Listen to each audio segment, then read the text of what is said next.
T'arrêtes, tu m'énerves. Oh, faut pas pousser mémé. Oh, tu m'énerves.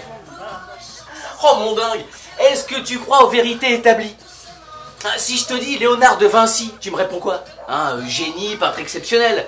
Eh ben si moi je te dis que c'était un bel enfoiré, un voleur et un tortionnaire, qu'est-ce que tu me dis? Enculé. Ah non, c'est pas toi que je parle, mémé. Pour les gens, Léonard de Vinci et Botticelli, c'est deux grands peintres du XVe siècle.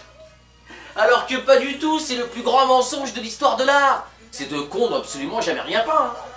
Enfin si, mais c'était pas très concluant quoi. Par contre, ils ont fait la connaissance d'un jeune peintre talentueux qui lui était un véritable génie, tu vois, qui s'appelait Sivini et qui n'était pas connu à l'époque. Et d'ailleurs qui n'a jamais été connu puisque ces deux salopards ont décidé de l'escroquer, tu vois, de Vinci et Botticelli.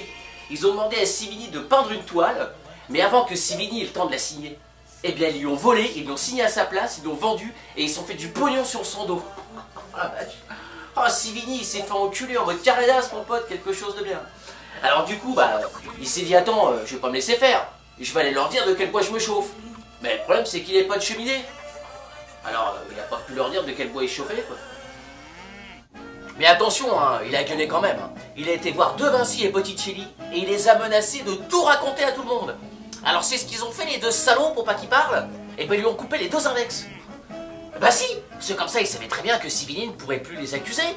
Il pourrait plus dire c'est eux. Bah non, il n'avait plus d'index. Et ensuite, tu sais ce qu'ils lui ont fait? Ils ont enfermé Sivini dans une cave et ils l'ont obligé à peindre des toiles pendant des années, pour ainsi devenir célèbre à sa place. Tu commences à comprendre? Mais avec l'argent qui se faisait, il devait se droguer, c'est pas possible. Attends, plus ça allait, plus il lui faisait peindre des trucs complètement débiles. Je veux dire, un jour, Botticelli lui a fait peindre une femme à poil sur une coquille Saint-Jacques. Mais attends, le pire c'est De Vinci. Lui carrément, il lui a fait peindre le portrait d'un transsexuel brésilien. Mais un jour, Sivini a réussi à s'échapper de sa cave. Et il a été recueilli par une ancêtre à mémé. C'est pas un truc de fou? Alors évidemment, quand l'ancêtre à mémé l'a retrouvé, il était quasiment mort. Ça faisait 30 ans qu'il était l'esclave des deux autres salauds dans sa cave. Mais bon, avant de rendre son dernier souffle, Sivini a eu le temps de peindre une dernière toile qu'il a offerte à mémé pour la remercier de l'avoir recueillie. Si, c'est la seule toile qui ne m'ait jamais signée. Regarde ce qui est écrit là, mon pote. Sivini. C'est pas un truc de fou cette histoire. Oh, regarde-moi ça comme c'est magnifique. Sivini travaillait à la touche. Regarde-moi ces nuages comme c'est beau. Regarde-moi cette belle forêt. Il appelait ce tableau les deux belettes au clair de lune. Bon, c'est vrai qu'on dirait pas vraiment des belettes. Puis bon, il n'y a pas de clair de lune non plus. Enfin bon, il appelle son tableau comme il veut. Enfin, en tout cas, cette toile est historique. Alors ce message s'adresse au directeur du musée du Louvre, Jean-Luc Martinez. Hé Martinez, Mémé et moi on a décidé de te faire rentrer dans l'histoire. Alors déconne pas. On va te refiler le tableau, voilà. Alors attention, on veut pas d'argent, que les choses soient bien claires. On veut simplement que Sivini soit reconnu à sa juste valeur et que cette toile ait la place qui lui revient dans ton musée, la place du transsexuel. Alors on va faire simple. On va se donner rendez-vous demain soir à 23 h sur le parking de Lidl. Voilà. Mémé et moi on amènera le tableau et toi tu auras juste à nous refiler celui du Travelot là. Enfin de la Joconde comme vous l'appelez. Ah la Joconde.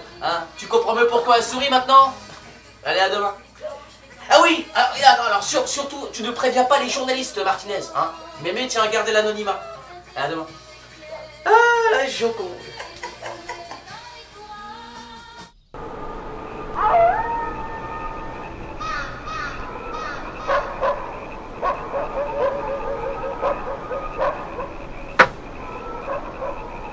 Quoi qu'il va dire?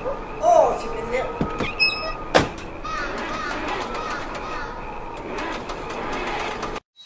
Mémé, faut que je leur dise qu'ils s'abonnent à ma chaîne. T'arrêtes, tu m'énerves.